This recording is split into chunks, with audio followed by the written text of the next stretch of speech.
Hello friends, कैसे हैं आप लोग। आशा करते हैं आप सभी अच्छे होंगे और अपने एग्ज़ाम का प्रिपरेशन करते होंगे। तो जैसा कि हम लोग का सीरीज चल रहा है बिहार बोर्ड कक्षा 7 जो है विज्ञान का सीरीज चल रहा है, जिसमें कि पहला अध्याय को हम लोग पूर्णतः कंप्लीट कर दिए हैं, यानी अभ्यास प्रश्न के साथ। तो आज हम लोग का दूसरा अध्याय शुरू होने जा रहा है, जिसका नाम है जंतुओं में पोषण। तो आज हम लोग इसको विस्तार पूर्वक पढ़ने का प्रयास करेंगे। तो गाइस चलिए हम लोग बिना देरी किए स्टार्ट करते हैं, ठीक है। तो जंतुओं में पोषण, जो हमारा चैप्टर का नाम है जंतुओं में पोषण। तो सभी जीव प्रत्यक्ष या परोक्ष रूप से अपने पोषण के लिए पौधों पर निर्भर होते हैं। तो फ्रेंड्स, यहाँ पर कहने का अर्थ ये है, जो जितने भी जीव जंतु है वो प्रत्यक्ष या अप्रत्यक्ष यानी डायरेक्ट या इनडायरेक्ट रूप से किस पे निर्भर होता है, पेड़ पौधा पर, ठीक है। तो सभी जीवों को अपना उत्तम स्वास्थ्य, ठीक है, सभी जीवों को अपना उत्तम स्वास्थ्य, शारीरिक वृद्धि, ठीक है, मतलब उत्तम स्वास्थ्य, शारीरिक वृद्धि, विकास एवं गतिशीलता बनाए रखने के लिए पोषण की ज़रूरत होती है।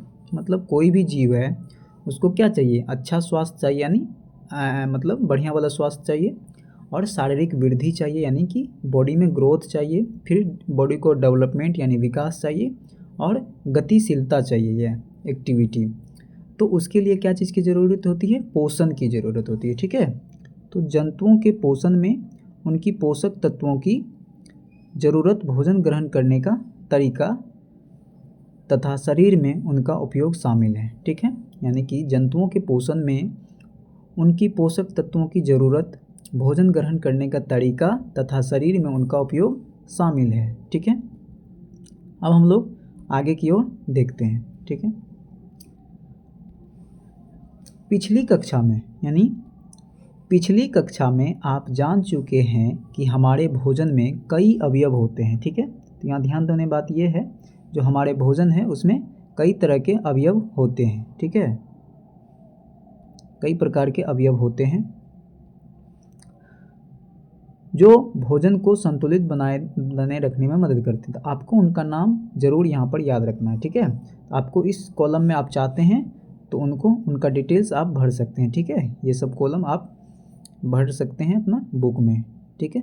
अब हम लोग आगे बढ़ते हैं। अब देखिए यहाँ पर कुछ येलो कलर में जो है इम्पोर्टेंट्स दिया गया है, ठीक है, इनको पढ़ना है। जंतुओं द्वारा ग्रहण किए गए भोजन, जो जंतु भोजन ग्रहण करता है और भोजन के अवयवों की संरचना अत्यंत जटिल होती है। यानी जो भोजन ग्रहण करता है तो भोजन से जो पोषक तत्व बनता है उनकी संरचना क्या होती है, बहुत जटिल होती है। अंदर में बहुत सारा प्रक्रिया होता है, तब जाके वो पोषक तत्व के रूप में हमारा भोजन बनता है, ठीक है।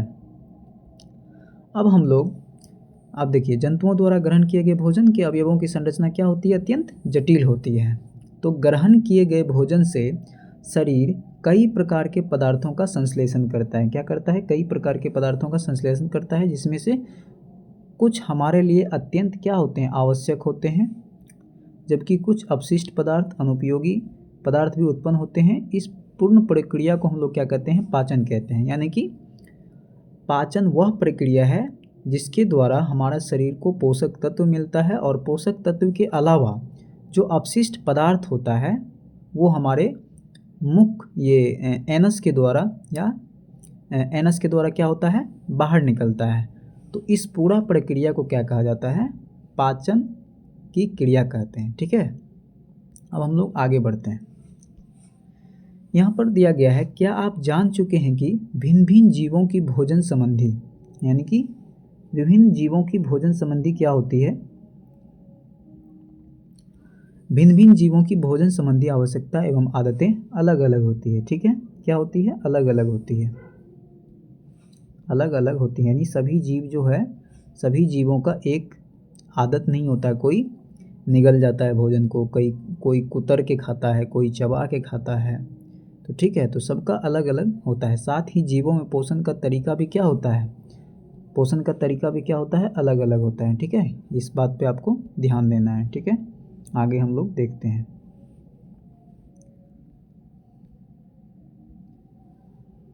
अब जो है सभी जीवों की जो है भोजन करने का तरीका अलग है, तो उसी के आधार पे, ठीक है, जो भोजन करने का तरीका है उसके आधार पर हम लोग स्वपोषी एवं विषमपोषी, बहुत इंपॉर्टेंट पॉइंट है फ्रेंड्स, इसको याद रखना है आपको। सॉरी, ये स्वपोषी और परपोषी जो है इसको आप लोग को ध्यान देना है, ठीक है। तो सीधा आप लोग को ये देखना है स्वपोषी एवं विषमपोषी, तो उनके आधार पर यानी भोजन करने के आधार पर हम लोग स्वपोषी और विषमपोषी दो भाग में बांटा है। स्वपोषी यानी कि जो भोजन अपना स्वयं बनाए, और विषमपोषी जो दूसरे पर निर्भर रहे, ठीक है। तो विभिन्न जीवों की शारीरिक बनावट और भोजन करने वाले अंगों में भी विविधता नज़र आती है, ठीक है। यहाँ पर विविधता का मतलब है अंतर, यानी अलग अलग दिखना। तो विभिन्न जीवों की शारीरिक बनावट भी अलग अलग है, आप लोग को पता ही है कि सभी जीव एक तरह का नहीं होता है, और भोजन करने वाले अंग जो होता है वो भी अलग अलग प्रकार के होते हैं। जैसे सांप, जो सांप होता है वो क्या करता है, भोजन को निगल जाता है। जो चिड़ियाँ होती है वो चिड़ियाँ होती है जिसको एक हमिंग बर्ड बोला जाता है, मरमर पक्षी, वो फूल की रस को चूसती है। फिर मधुमक्खी हो गया, तो सबका बनावट जो है वो क्या है, अलग अलग है, ठीक है। अब यहाँ पर हमिंग बर्ड को आपको याद रखना है, जिसको मरमर पक्षी के नाम से हम लोग जानते हैं, ठीक है। ठीक है, जो फूल तो मधुमक्खी और भौरे आसानी से फूलों का रस चूस सकते हैं। मरमर पक्षी यानी हमिंग बर्ड या फूल चूस या सनब्रीड की लंबी पतली चोंच भी फूलों का रस चूसने में उसे क्या करती है, मदद करती है। फिर है गोरैया। गोरैया अपनी छोटी चोंच से आसानी से अन्न कण और कीड़े मकोड़े चुन सकती है, ठीक है। जो गोरैया आप लोग देखते होंगे नॉर्मली, वो क्या करती है, अपनी पतली चोंच से कीड़ों मकोड़े को चुन सकती है। शेर के मजबूत जबड़े, शेर के क्या होते हैं, मजबूत जबड़े जो होते हैं, शेर के मजबूत जबड़े और पेंदे दांत को और पेने दांत शिकार को फाड़ने में और उसे फाड़ने में क्या करते हैं, पकड़ने और फाड़ने में मदद करते हैं, ठीक है। शेर के पास तो आप लोग को पता ही होगा कि शेर कितना खतरनाक जानवर है। तो इनके पास जबड़े और पेने जैसे दांत होते हैं जो शिकार को पकड़ने और फाड़ने में मदद करते हैं, ठीक है। फिर आ गया ना अजगर का बात। अजगर, अजगर सांप का नाम आप लोग सुने होंगे या देखे भी होंगे कोई। तो अजगर सांप अपने मुंह से बड़े शिकार को आसानी से क्या करते हैं, निगल जाते हैं। ये चबाते नहीं हैं बल्कि क्या करते हैं, निगल जाते हैं, ठीक है। अब देखिए यहाँ पर कुछ पॉइंट दिया गया है, आपको ध्यान देना है, ठीक है। यानी छीलना हो गया, चबाना हो गया, कुतरना हो गया, वेधना हो गया, पकड़ना हो गया, निगलना हो गया और चूसना हो गया। ये सब आदि क्या है, भोजन ग्रहण करने की विधि है। कोई जानवर छील के खाता है, कोई चबा के खाता है, कोई कुतर के खाता है। कुतर के जैसे चूहा हो गया, गिलहरी हो गया, ये सब क्या करता है, कुतरते रहता है। तो ये सब का अलग अलग जो होता है वो विधि होता है, ठीक है। फिर क्रियाकलाप है, इनको हम लोग छोड़ देते हैं, आप लोग खुद कर सकते हैं कि गाय भैंस भोजन में क्या खाता है और जो भोजन करता है उसका क्या तरीका है, चबा के खाता है या कुतर के खाता है। तो आप लोग ये कॉलम को खुद से भर सकते हैं, ठीक है। अब हम लोग आते हैं जो सबसे मोस्ट इम्पोर्टेंट टॉपिक है, जिसका नाम है मानव में पाचन, ठीक है। मानव में पाचन जो है ये किस प्रकार से होता है, ठीक है, ध्यान देना है फ्रेंड्स आप लोग को। अन्य जीवों की भांति मनुष्य भी भोजन को ग्रहण करता है। सबको पता है मनुष्य क्या करता है, भोजन नहीं करेगा तो भाई जिंदा कैसे रहेगा। तो भोजन करना हमारे शरीर को, भोजन से क्या लाभ मिलता है, ऊर्जा मिलती है हमारे शरीर को, जिसमें ऊर्जा का जो हम लोग उपयोग करते हैं जैसे चलने में, बोलने में, तो ये सब ऊर्जा में उपयोग हो जाता है। मनुष्य में भोजन अंतर ग्रहण मुख द्वारा होता है, ठीक है। मनुष्य में जो भोजन होता है अंतर ग्रहण किसके द्वारा होता है, शुरू मुख द्वारा यानी मुंह द्वारा होता है। फिर उसका पाचन और उपयोग होता है, ठीक है। भोजन को बिना पचा हुआ अनुपयोगी भाग मल के रूप में शरीर से बाहर निकल जाता है। किन के रूप में निकल जाता है, मल के रूप में, ठीक है। मनुष्य में भोजन मुख द्वारा ग्रहण किए जाने के बाद एक सतत लंबी नलिका से गुजरता है, ठीक है। ध्यान देना बात यह है कि जैसे हम लोग मुख में लेते हैं भोजन को, यानी माउथ में भोजन जब डालते हैं, तो उनके बाद जो फूड पाइप होता है जिसको हम लोग आहार नाल कहते हैं, उनके माध्यम से काफ़ी लंबी दूरी तय करना होता है भोजन को, ठीक है। जो मुख्य गुहिका से आरंभ होता है, यानी मुख्य गुहा से आरंभ होकर गुदा या एनस या मल द्वार भी कह सकते हैं, वहाँ तक पहुँचती है। इसे आहार नाल यानी एलिमेंट्री कैनाल कहते हैं, ठीक है। इस पूरा सिस्टम को, ये पूरा तंत्र को क्या कहा जाता है? एलिमेंट्री कैनाल, यानी कि मुख्य गुहिका से आरंभ होकर गुदा या मल द्वार तक जाना, उसे क्या कहा जाता है? आहार नाल यानी एलिमेंट्री कैनल कहा जाता है, ठीक है। इस लंबी नली के विभिन्न भाग होते हैं, यानी कि जब हमारा भोजन मुख में प्रवेश करता है, यानी मुख में जब चबा के अंदर जाता है, तो कई जो है कई स्टेप यानी कई चरण से होकर उसे गुजरना पड़ता है, जिसमें कुछ प्रमुख हैं, हम लोग देखते हैं, ठीक है।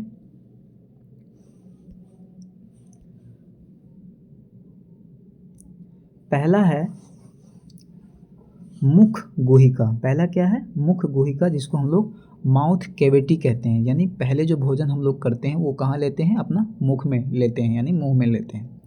फिर उसके बाद ग्रसिका, जिसको ग्रास नली यानी फूड पाइप कहते हैं। ओसोफेगस के नाम से भी जाना जाता है इसे, फूड पाइप और ओइसोफेगस, ठीक है, ये याद रखना है आप लोग को।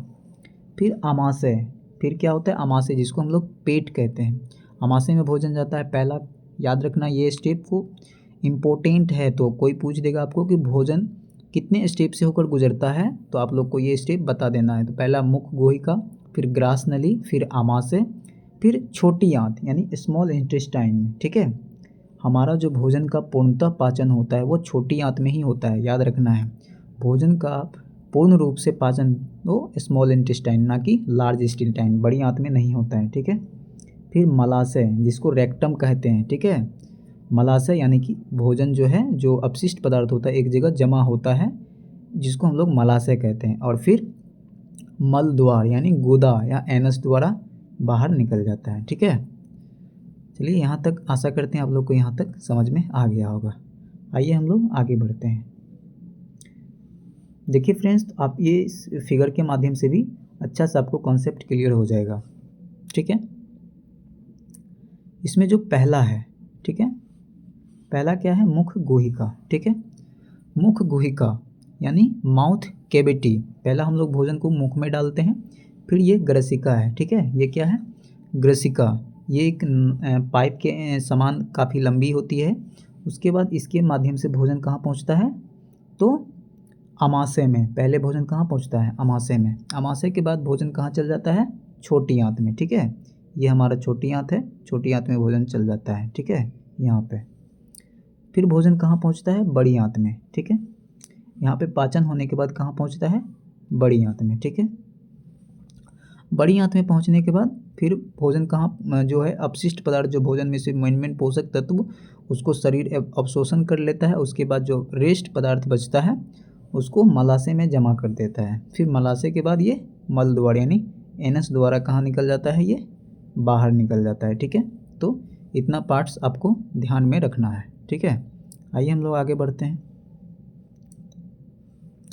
आहार नाल के इन भागों के साथ अनेक छोटी बड़ी ग्रंथियां जुड़ी होती है, ठीक है। यानी जो आहार नाल है उनमें बहुत छोटे छोटे ग्रंथियां जुड़ी होती है, जो कि आगे की क्लास में आपको पढ़ने का मिलेगा। आपके लिए अभी इतना ही काफ़ी है, आपको इतना ही अभी याद रखना है, ठीक है। आहार नाल के इन भागों के साथ अनेक छोटी बड़ी ग्रंथियां जुड़ी होती है, जैसे कि लार ग्रंथि। जैसे क्या होता है? लार ग्रंथि, ठीक है। यकृत या अग्न्याशय आदि जो पाचक रसों का स्त्राव करती है, ये सब जो है, जैसे लार ग्रंथि हो गया, यकृत हो गया, अग्न्याशय हो गया, ये सब क्या करता है? भोजन को पचने में जो चिपचिपा पदार्थ की आवश्यकता होती है वो पाचक रस भोजन को प्रदान करती है, जिससे कि भोजन को पचने में आसानी होती है। ये पाचक रस भोजन के जटिल अवयवों को सरल रूप में बदल देते हैं, ठीक है। क्या करते हैं? जटिल अवयव को सरल रूप में बदल देते हैं, ठीक है।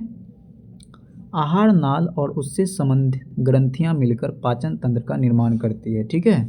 आहार नाल हो गया, और आहार नाल और उससे संबंधित ग्रंथियां मिलकर एक पाचन तंत्र का निर्माण करती है, ठीक है, ठीक है। अब आगे हम लोग देखते हैं।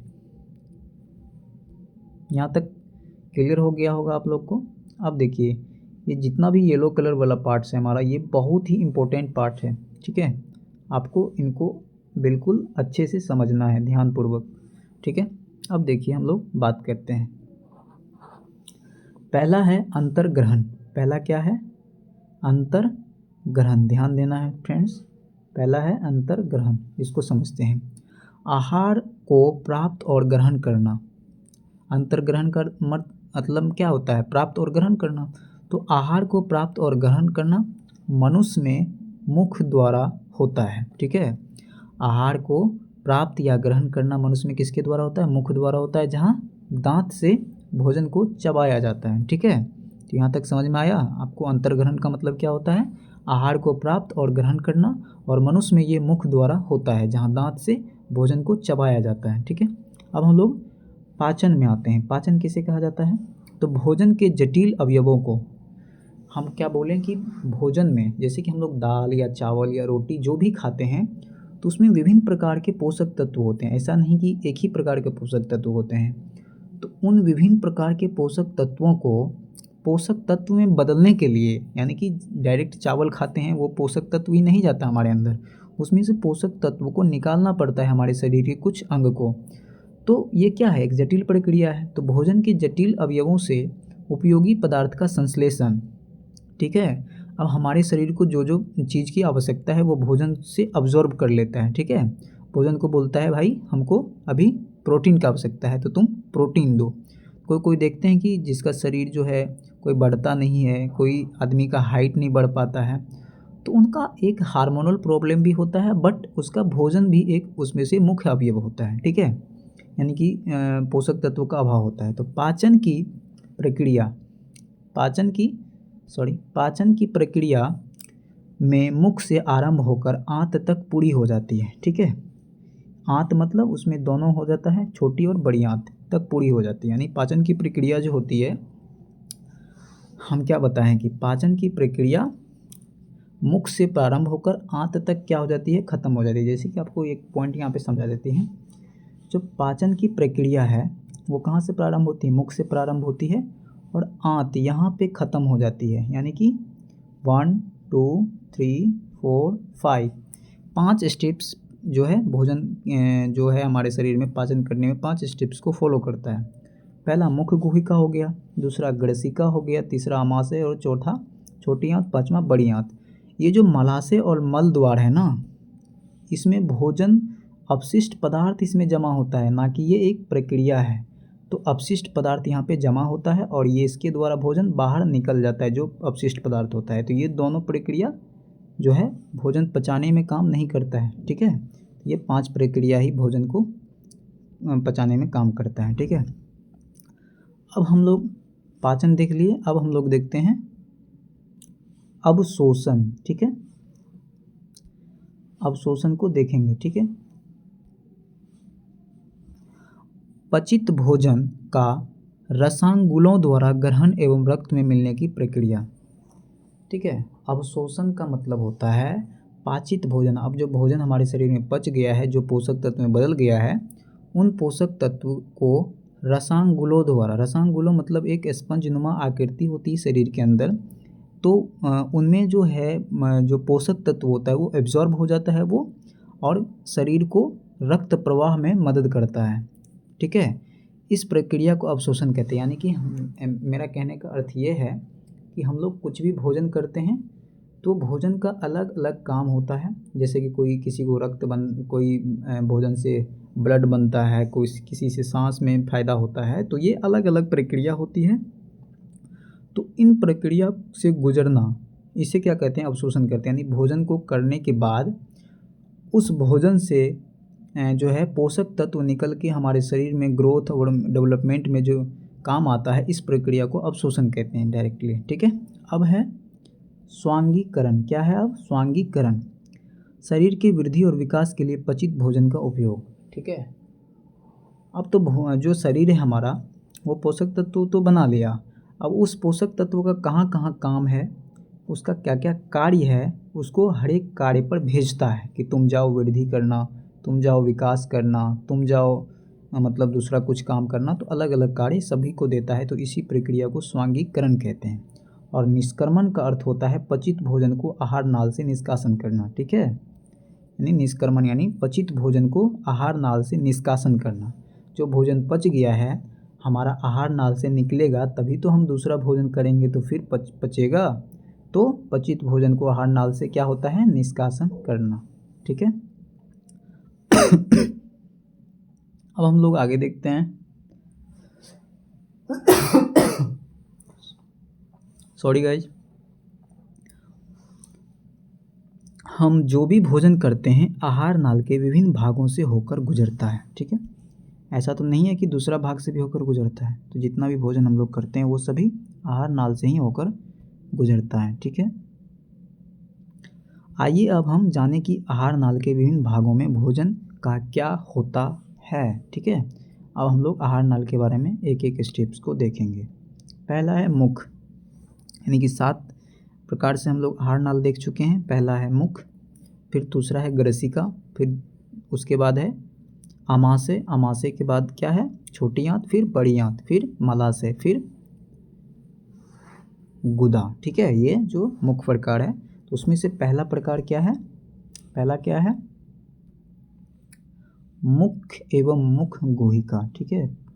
मुख एवं मुख गुहिका, ठीक है। इनके बारे में हम लोग जानने का प्रयास करते हैं, जिसको माउथ एंड बकल कैविटी के नाम से भी जाना जाता है। क्या नाम से जाना जाता है, माउथ एंड बकल कैविटी। हम भोजन मुख द्वारा ग्रहण करते हैं, सब तो हम लोग जान चुके हैं। हमारे मुख गुहिका के अंदर दांत, ध्यान देने बात यहाँ पे यह है, हमारे जो मुख है यानी मुंह है उसके अंदर दांत और जीभ भी होते हैं। पता है आप लोग को, आप लोग के अंदर है कि नहीं है, आप लोग चेक कर लीजिएगा और कमेंट बॉक्स में बताइएगा। साथ ही लार ग्रंथि होती है जिससे लार निकलती है, ठीक है। दांत जो है भोजन को चबाने और छोटे छोटे टुकड़े बनाने में हमारी मदद करती हैं। तो हम लोग को पता ही है दांत क्या करता है, भोजन को छोटे छोटे टुकड़ों में बदलता है और चबाने में मदद करता है। दांत जबड़ों में स्थित मसूड़ों से अलग अलग खांचा में दसे होते हैं। जैसे कि हमारे जो मुंह के अंदर है मसूड़े हैं ना, मसूड़े में ही ना दांत जो है वो धसे होते हैं। तो हमारे दांतों के आकार और कार्यों में विविधता होती है, यानी कि हमारा जो दांत है कोई बड़ा है, कोई चौड़ा है, कोई लंबा है, कोई नुकीला है, तो सभी का कार्य क्या है, अलग अलग है। उसमें विविधता देखने को मिलता है, जिसके अनुसार उसके नाम भी अलग अलग होते हैं, जो हम आगे देखने को मिलेगा, ठीक है। क्रियाकलाप उसको छोड़ देते हैं। अब देखिए, कुछ दांत का काम होता है काटने और कुतरने वाले दांत, फिर चीरने और फाड़ने वाले दांत, चबाने और पीसने वाले दांत, ये अलग अलग प्रकार के दांत होते हैं, ठीक है।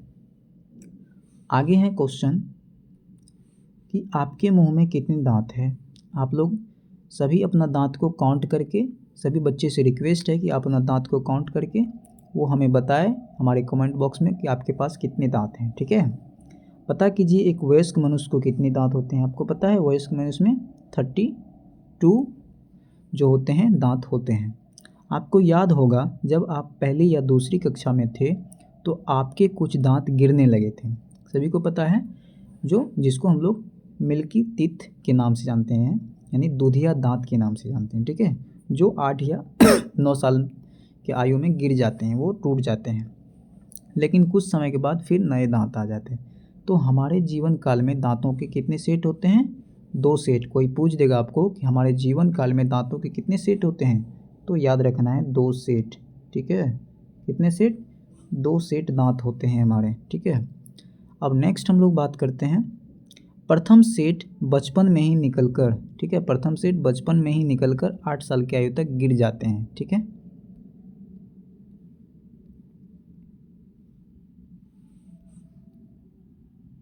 प्रथम सेट, इनके दांतों को दूध के दांत यानी मिल्क टीथ कहते हैं। पुनः इनके स्थान पर अस्थाई दांत आते हैं, ठीक है। जो मिल्क टीथ टूट जाते हैं उनके स्थान पर क्या आते हैं, अस्थाई दांत आते हैं, जो जीवन भर रहते हैं।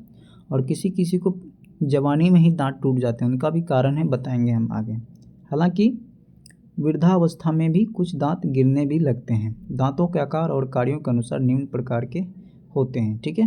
दांत को हम लोग निम्न प्रकार से बांटे हैं, ठीक है। जैसे कि देखिए यहाँ पर क्या है, ये ऊपर वाला जबड़ा है और ये नीचे वाला जबड़ा है, ठीक है। आपको ध्यान देना यहाँ पर ये है, जो ऊपर में नुकीली दांत होती है ना, नुकीली वाली, उसको हम लोग क्या कहते हैं, उसको हम लोग कहते हैं कृंतक। क्या कहते हैं? कृंतक यानी इंसीजर कहते हैं। क्या कहते हैं इसे? इंसीजर कहते हैं।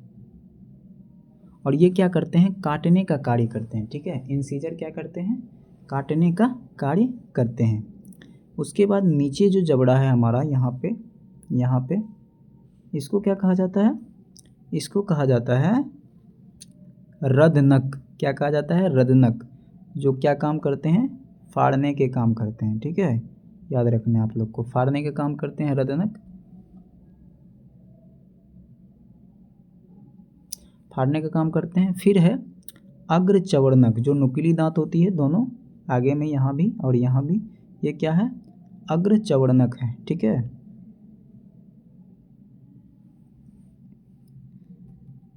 ठीक है, ये क्या है? अग्र चवर्णक है।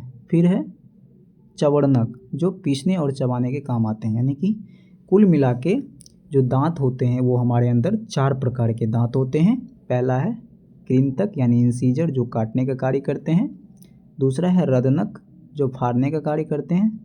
फिर है अग्र चवर्णक, जो पीसने और चबाने का कार्य करते हैं। और चवर्णक, पीसने और चबाने के, यानी अग्र चवर्णक और चवर्णक ये दोनों पीसने और चबाने का ही काम में आता है। ठीक है, बात किया जाए कृंतक और रदनक।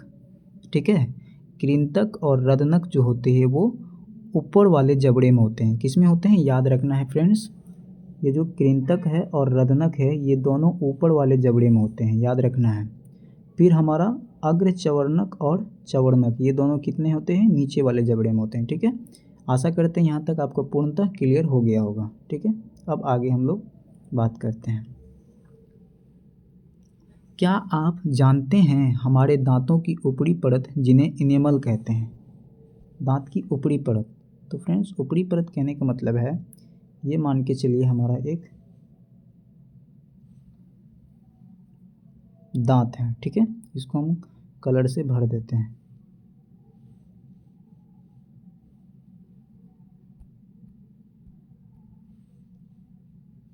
इसको मान के चलिए एक दांत है, मान के चलते हैं। ठीक है, ये दांत का जो ऊपरी वाले भाग होते हैं जिसको हम लोग,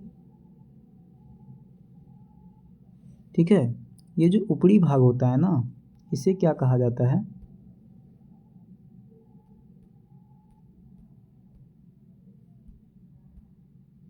ये जो ऊपर वाले भाग होते हैं इन्हें कहा जाता है इनेमल। क्या कहा जाता है? इनेमल। ध्यान देना है, दांत की जो हमारा जो दांत होता है, दांत के ऊपर में जो वाइट वाला भाग होता है उसे इनेमल कहते हैं। ठीक है, क्या कहते हैं? इनेमल कहते हैं। क्या कहते हैं? इनेमल कहते हैं। ठीक है, क्या कहा जाता है? इनेमल। हमारे शरीर का कठोरतम पदार्थ है इनेमल।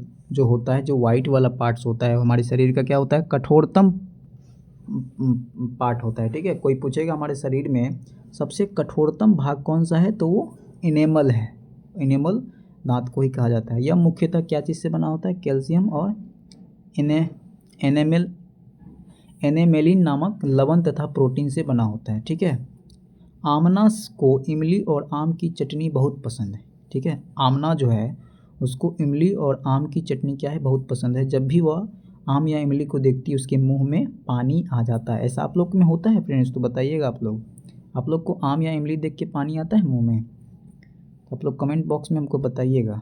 ठीक है, नहीं आता होगा तो आप लोग दूसरे ग्रह से आए होंगे, हमको लग रहा है।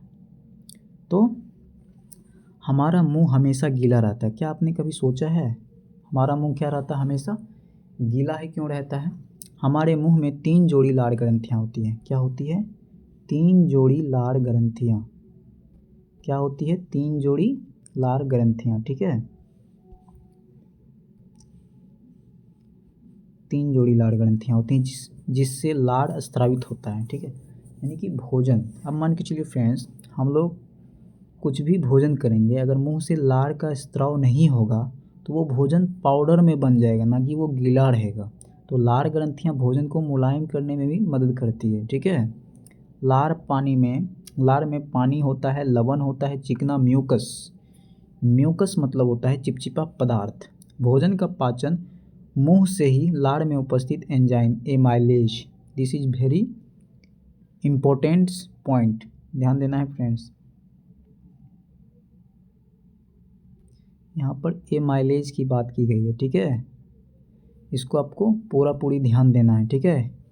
एमाइलेज, भोजन का पाचन मुंह से लार में उपस्थित एंजाइम, लार में जो एंजाइम होता है उसे क्या कहा जाता है, एमाइलेज। जो मुख में भोजन, जब हम कोई भी भोजन का कण जब मुख में डालते हैं तो उसमें एमाइलेज नामक एंजाइम निकलता है जो भोजन को मुलायम बना देता है, ठीक है, एमाइलेज।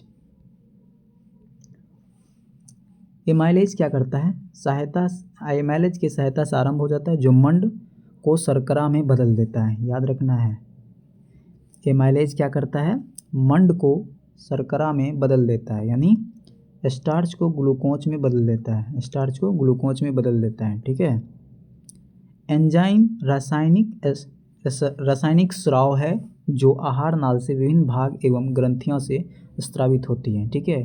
पहला बात, एंजाइम क्या है, एक रासायनिक स्राव है, पदार्थ है जो आहार नाल कोई विभिन्न भाग एवं ग्रंथियों से स्रावित होते हैं और भोजन के विभिन्न अवयवों के साथ प्रतिक्रिया कर पाचन में मदद करते हैं, ठीक है।